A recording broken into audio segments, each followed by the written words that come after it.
Okay, listener, we need to take a little break from all of the stuff that Donald Trump is doing to terrorize citizens and take a little deep dive into this juicy, salacious tradwife scandal in the heart of MAGA. And I have with me today Will Sommer. He is a senior reporter at The Bulwark, and he writes the newsletter called The False Flag on Right-Wing Media and Conspiracy Theories, which is right up my alley for entertainment. Will, how are you today? Hey, I'm good. Thanks for having me on. All right, so let's dive into this. We have a tradwife. And then we have a right-wing influencer, Elijah Schaffer, that apparently weren't supposed to be together and engaged in slap and tickle style affair. Is that correct? That's right. I mean, I think you summed it up colorfully there. Yeah, I mean, so this is, we can look at Elijah Schaffer first, maybe. I mean, this is a guy who was once Glenn Beck's protege, this kind of rising star in right-wing media. And then he got fired from Glenn Beck's company for allegedly sexually assaulting one of his coworkers. And there were all these other harassment allegations. And then he said, wait, I'm a real Christian guy now. I have a wife and kids. I'm going to live this traditional lifestyle. And needless to say, the revelations of last week suggest that that was not really the case. Okay, I want to play a video for you and the listener of this Elijah Schaffer so everybody can kind of know exactly the type of man that we're talking about. Kylie, play the clip.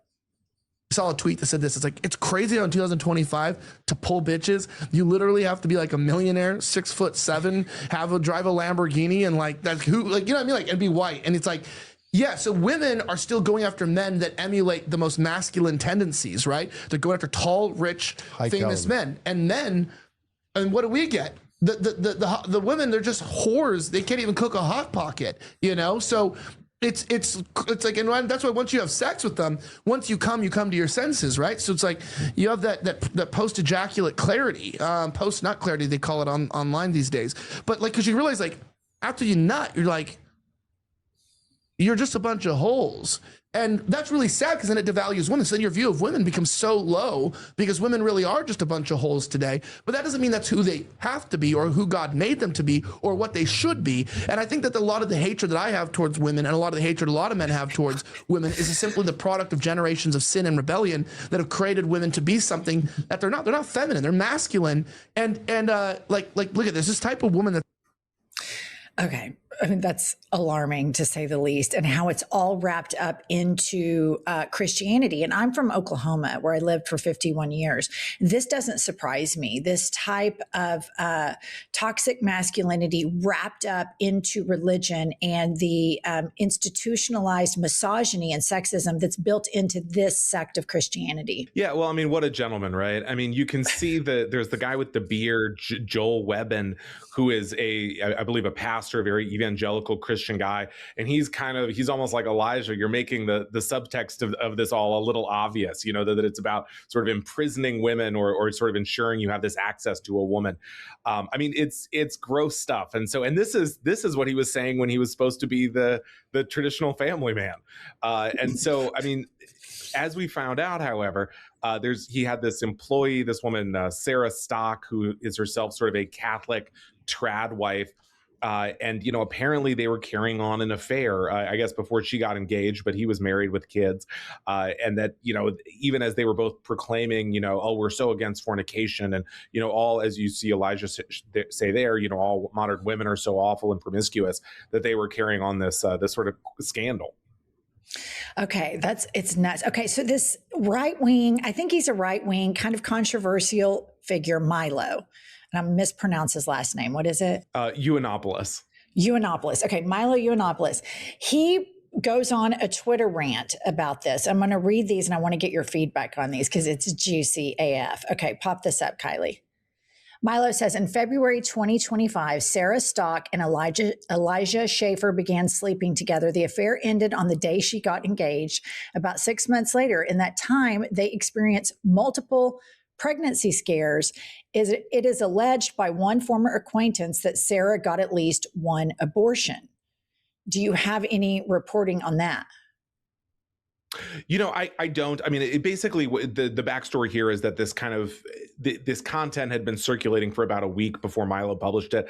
I got some of it, and I had looked at it and said, okay, well, this is how can we report this out, demonstrate certainly that this affair happened or this business is imploding, this Rift TV that we saw in the clip there, and then Milo kind of threw it up online, and so I do think some of this stuff I'm not sure about the sourcing on it, but we do know there was this relationship, and as you said, I mean, I think it also offers some insights into the infighting and the personalities in this right-wing media world, where someone like Milo, who I think shares a lot of Elijah Schaffer's politics, is stabbing him in the back here. Yeah, and then Milo also makes an extraordinary claim that Elijah is gay and a former twink. I believe he goes here. A little known fact about Schaffer is that he attended the church and he grew up around Benny Johnson. And listener, you remember Benny Johnson is the guy that outed himself with the Google targeted gay cruise ad. I did an episode on that. Whose house Schaffer attended sleepovers while they both attended the Calvary Chapel. Schaffer left the church in a hurry when he was discovered having sex with another man.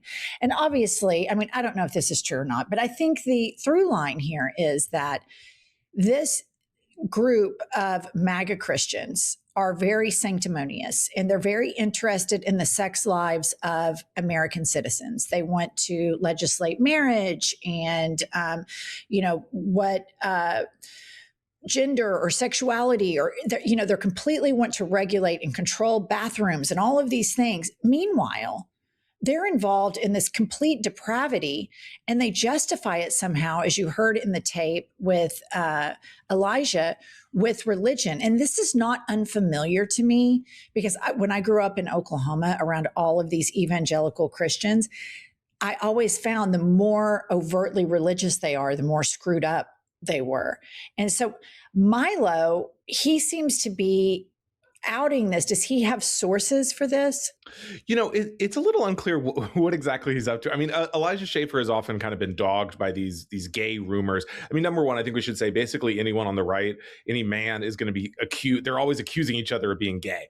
And it's kind of funny because Elijah Schaffer now has had multiple scandals involving sex with women. And it's funny that each time they're like, well, more proof of gay Elijah. So I mean, that seems number one, that they're really fixated on that. Every time, this is a scandal involving a woman and they're saying yet further proof that Elijah's gay. But I think to your point, I mean, it is, I think often, as we saw, dating back to the fight over gay marriage, often the people who are most exercised about this stuff are holding these demons back or these secrets. And that's why they're so just, agitated about it. Whereas, I think we see this all across the right-wing media where these men are just so mad about women and they seem almost like tormented by this idea, I want women, or women are, they're treating me so unfairly. It's something that doesn't really seem related to reality. And it often, I think, is covering up this, like something much more twisted. I think it's this. Growing up non-religious around all of these really hardcore core Bible thumpers, deeply indoctrinated by their parents.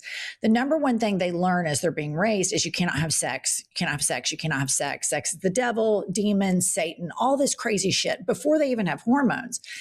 And so I think there's this desire for them to hate the object of their desire, because the one thing we're genetically hardwired to do is screw. Like it's in our DNA, survival of the fittest, perpetuating the species. And so you see this woman hating policy, which I think abortion is a lot about that. The abortion policy is like, okay, if this woman, these girls are doing all this, slut cover up protection with all these abortions, which is a complete lie. But in their mind, they want to make women, pardon my language, less fuckable because they have so much inherent guilt from sex with their parents. I dated this guy in high school. Dad was a crazy Bible thumper, Southern Baptist, and his mom caught him masturbating. And I mean, he was like grounded for a year, like a teenage kid. It's really, this kind of stuff in middle America is very real. And I think it's kind of child abuse. And what we're seeing now is the 1980s mega church boom that I grew up in. Now these people are adults and they're out in the world, and we're seeing how dysfunctional and the debris of their abuse is playing out. How has this played out in the tradwife world? Well, I mean, this landed like a bombshell. It was a big scandal. I mean, number one, Sarah Stock herself, I mean, I think she's like 23, 24. So she's pretty young. She's married already. She had had her marriage blessed by the Pope, by Pope Leo. So she and her husband had gone to Vatican. I mean, you can't make this stuff up. They had gone to Vatican City, and she's in this kind of very traditional, like 50s Catholic wedding gown, and the Pope is blessing her. And then people are saying, are you kidding me? You roped the Pope into this sham? And so that has obviously been very controversial. She previously, and this just shows you what loving people are in this community, this right-wing media world. When she got engaged last year, she posted a picture of the wedding ring. And I'm not a big judger of diamonds, but it looked a little small. And I think a lot of other people felt that the diamond was small. So all these other right-wing women who hate her for all these reasons are saying, oh, it's too bad you married a broke boy, all this. So this created a whole other civil war on the right. And so there were a lot of people who were really eager to jump on this. But I think, if you look at it, and I'm sure this is something, you saw, in Oklahoma, I think there's this kind of new generation of these right-wing women who say, we need to go back and we just need to, you need to find a husband at 20 or whatever. And you have these kind of older right-wing women who are middle-aged or in their 30s who are saying, there's a reason that, after the Mad Men era, women were like, we need to have jobs because your man's going to run off with a younger woman, all of these other things. And so in this case, you have Elijah Schaffer's wife, who's very much a sort of trad figure staying at home with the two kids. And then suddenly, guess what? He's run off. He's divorcing her. He's having this affair, allegedly. So I think, there is kind of this like larger impact that people are pointing to as like, wait, maybe this trad thing, it was both hypocritical and also, if you're a regular person, it's kind of a dangerous way to live your life. It's really, really dangerous. And I think when you see these women, and I lump Erica Kirk into this, even though she's a millennial, but when you see these women that have full-time jobs that are weaponizing their faith and gender washing with their gender to say, you need to do this. This is what God wants you to do. And meanwhile, they're working full-time. They have full-time jobs. They are riding the coattails of hard-working suffragettes and feminists. And for them to have the ability to even have the platform to tell women to go back into the kitchen is a luxury. It reminds me of Scott Bennett. It shows you, Scott Bessent. It shows you how far gay rights have come, that he feels safe enough to seek refuge in a room full of homophobes. And so in many ways, these tradwives and Scott Bessent and Peter Thiel are a diabolical example of the success of civil rights in women and in LGBTQ plus people. Yeah, I think so. The idea that, they'll be welcomed into this community, whether it's gay people, whether it's women, as long as you agree to kind of help oppress, the other members of your class and other minority groups, I think it is very real. Yeah, I do too. Okay, so is this girl that got Sarah, she had the Pope, bless her, wedding, is her marriage in trouble now after the reveal of this affair? We don't know. I mean, she said basically, a lot of this stuff about me is made up, but I have sinned in various ways, please pray for me. And then she deleted her Twitter account. So I think, and this is another way it's going to break down, is like, it really falls mostly on the woman.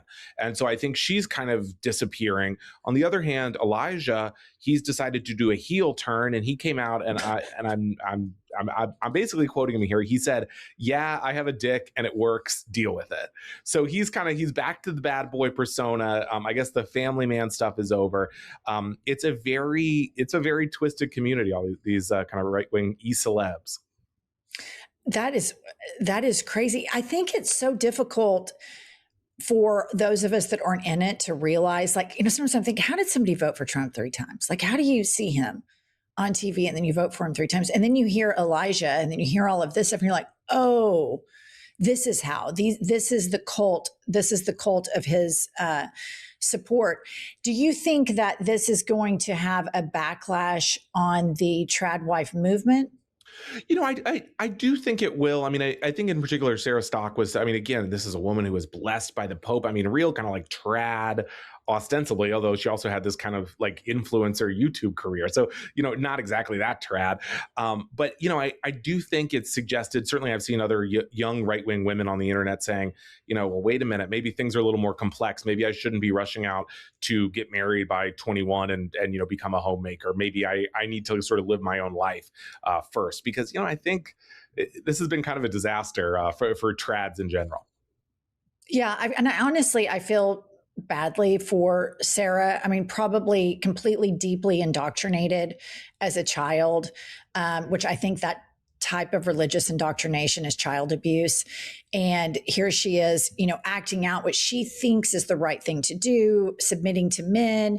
She's probably never, ever had a conversation where somebody spoke to her about consent, intimacy, casual sex, marital sex. It's always just one type of sex. And then everything else is of the devil. So I do have some empathy for these young girls. And I think journalism like yours in exposing this is so important because it's really dangerous for women to find themselves in these spaces. And this administration, and particularly Heritage Foundation and the Project 2025, with what they want to do, erode a woman's ability to support themselves or file for divorce, is really terrifying. Yeah, absolutely. I mean, I think this is what interests me about this. I think all this talk about like gender roles or what the ideal masculinity is or what a marriage should be, because then when you look often, what are these people's marriages like? What are they up to? And it's not just like imperfect. It's like a horror show. This audio came out of Elijah Schaffer berating his wife. I mean, we saw this happen before with Steven Crowder, the very prominent podcaster, yelling at his own very pregnant wife. And it's just these like just twisted things. I mean, supposedly Elijah Schaffer and Sarah Stock first hooked up at CPAC, which is one of the big conservative conventions. I mean, you hear these stories about CPAC or the Turning Point USA convention. These like people will say, well, you were like doing sex acts in the hotel lobby and everyone was around. I mean, it's like a bacchanal. Okay. Do you have any scoop on Benny Johnson? And I've heard about him like just going, his wife crying and upset in a hotel lobby, and he's just up doing gay stuff with a lot of different men very brazenly. Have you heard this or have any confirmation of this? Yeah, that's an interesting case. I mean, again, you have a situation where a guy is like kind of posing as this very like traditional moralist, heterosexual family man. But, at least one person from when Benny worked at BuzzFeed has said, oh, yeah, a man, that we hooked up at a party. You mentioned the gay cruise ad thing that popped up, the sort of the algorithmic thing that obviously only comes up if I have not faced those ads myself. I think you have to kind of be looking for that material. But I think the ultimate tell here was last year. Milo, again, kind of popped up and said, we all know Benny's gay. And then Benny, for whatever reason, he felt that this time it was too serious. And so both he and his wife suggested that they would sue Milo. They said, we're going to stand, we have to protect our family's integrity. And I think it's been like 2 months now. I just looked into this last week. No lawsuit has been filed. It sort of seems like, was this real? Maybe they don't want to get this into a courtroom and get it into discovery. And Milo, correct me if I'm wrong, is he like a born again incel or something like this? There's something, he was gay, now he's an incel or some. Yeah, he was gay, and then it was supposedly, he was gay, and then he supposedly became ex-gay, and he became like a real trad Catholic guy. He would go on like Catholic QVC and sell Bibles or sell like relics. And then, more recently, I think he's sort of just lapsed into this kind of general like provocateur troublemaker role where he's like constantly digging up dirt on other people on the right, which I think is, as you and I following these characters, I think it's certainly interesting. There's always a storyline that he's found. Okay, final question.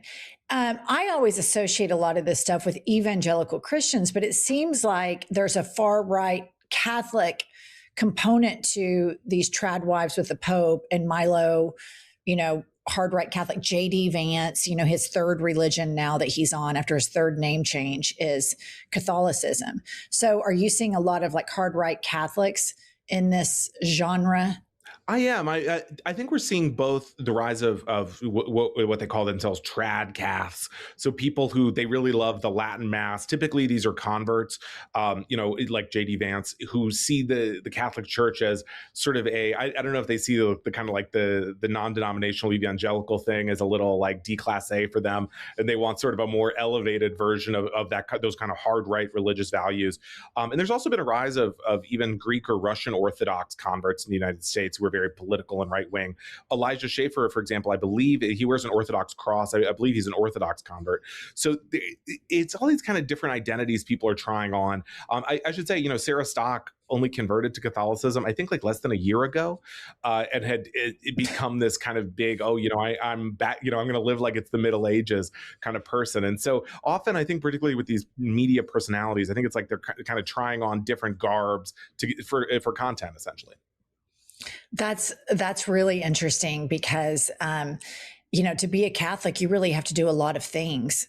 To do, you know, like evangelical Christians, you can just go down and raise your hand. But I 100% agree with you that some people think that evangelical Christianity is kind of trashy, because certainly in Oklahoma City, when I grew up, where I grew up, I would have friends that were pretty religious, but not Bible thumpers like the evangelical megachurch people. And they very much looked down on the megachurch people, even in the Bible Belt. There is like a pecking order of, you know, classy religions, and then the evangelical megachurch grifters are always kind of at the bottom of the totem pole. And it's interesting to know in the Trump regime, like Alito, The Handmaid, that's what I call Amy Coney Barrett. There's some hard right Catholics in the court. Mm-hmm. J.D. Vance, a hard right Catholic. I believe, didn't Peter Thiel, wasn't he like raised evangelical, but now he's hard right Catholic?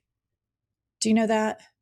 You know, I'm not totally sure, but I mean, there are a lot. I mean, Candace Owens, for example, is a Catholic convert. I mean, of course, they've had this kind of fight because where she says Charlie Kirk wanted to convert to Catholicism. He was on the verge of it. And then the Turning Point USA people and these evangelical pastors who think they're going to lead this sort of a resurgence or a revival because of Charlie Kirk, they're saying, you know, no, he wasn't Catholic. So, I mean, there is all this religious stuff mixed into it.